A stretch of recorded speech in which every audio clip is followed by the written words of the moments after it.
পাইছি আপনাদের আমাদের দিয়ে দেখেন চালান দেখেন আমরা অপশন কবে পাইছি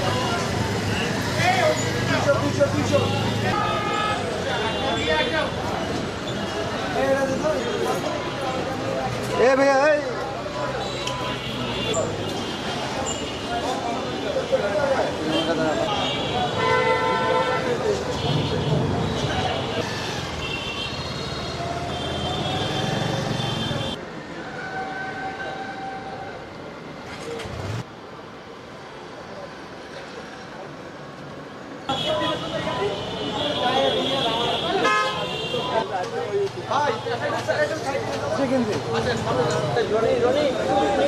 সরি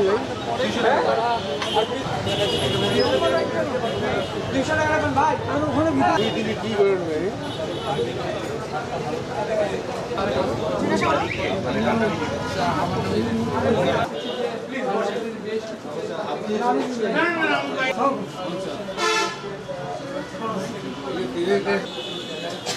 আপনার নামটা বলুন।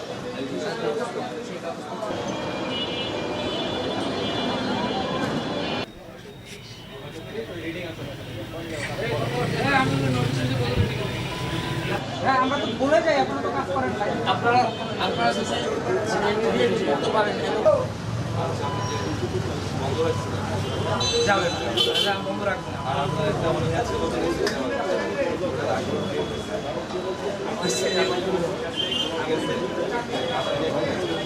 আর 500 টাকা 2 লিটার করে দিচ্ছি আমরা 2 লিটার 300 টাকা 250 টাকার করে আর কারে 2000 1000 যেটা পাচ্ছি মোটর সাইকেলের 2 লিটার আর গাড়িতে 1000 টাকা মানে 10 লিটার আর কি না মোটর সাইকেলে 2 লিটার নিচ্ছে অকটেন পেট্রোল কি যে অবস্থা মনে হয় যেন এই বাংলাদেশের তেল আউট হয়ে গেছে যে 50 টাকা তেল নেয় সে নিচ্ছে এখন ট্যাঙ্কি ফুল কোনো কথা নাই ট্যাঙ্কি ফুল 200 টাকার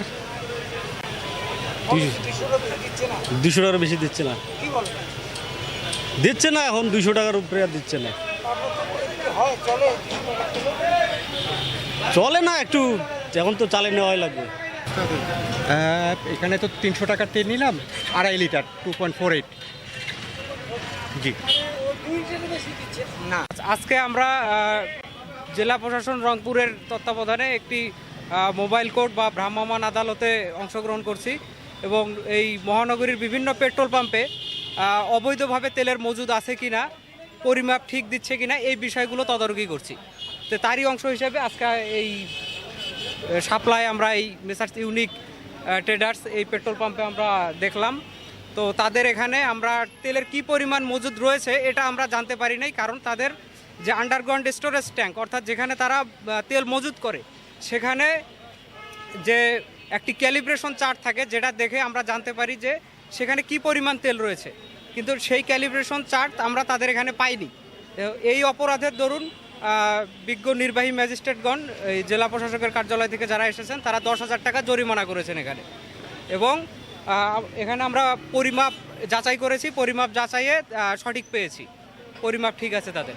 আপনারা জানেন যে আমাদের সরকার থেকে একটা প্রজ্ঞাপন দেওয়া হয়েছে যে কত লিটার তেল কাকে দেওয়া যাবে এবং তেলের কোনো যাতে অবৈধ মজুদ না হয় এই উদ্দেশ্য হচ্ছে আমরা আজকে সারা রংপুর শহরে অভিযান চালাচ্ছি এখন পর্যন্ত আমরা 7টা হচ্ছে যে পেট্রোল পাম্পে গেছি এবং সবগুলোতে হচ্ছে যে মজুদ আছে যথেষ্ট পরিমাণ মজুদ আছে আমরা বলবো যে কাস্টমারদের প্যানিক না হওয়ার জন্য যাতে কেউ অতিরিক্ত না কিনে আর এখানে হচ্ছে যে আমরা যেটা দেখলাম যে আসার পর হচ্ছে 2টা বন্ধ ছিল পেট্রোল পাম্পে পেট্রোল বিক্রি বন্ধ ছিল এটা আমরা চালু করছি প্লাস হচ্ছে ওনাদের ক্যালিব্রেশন ছিল না যে ওদের কত মজুদ আছে এটা আমরা বলতে পারতেছি না যার কারণে হচ্ছে ওনাদেরকে এটার জন্য সময় দেওয়া হয়েছে যাতে এটা করে নেয় আমরা হচ্ছে তাকে 10,000 টাকা জরিমানা করছি সতর্কতামূলকভাবে হ্যাঁ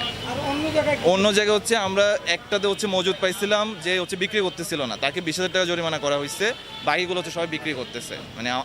সব জায়গায় হচ্ছে যথেষ্ট পরিমাণ হচ্ছে সাপ্লাই আছে অভিযান আমরা আজকে আরও চলবে আজকেও চলতে থাকবে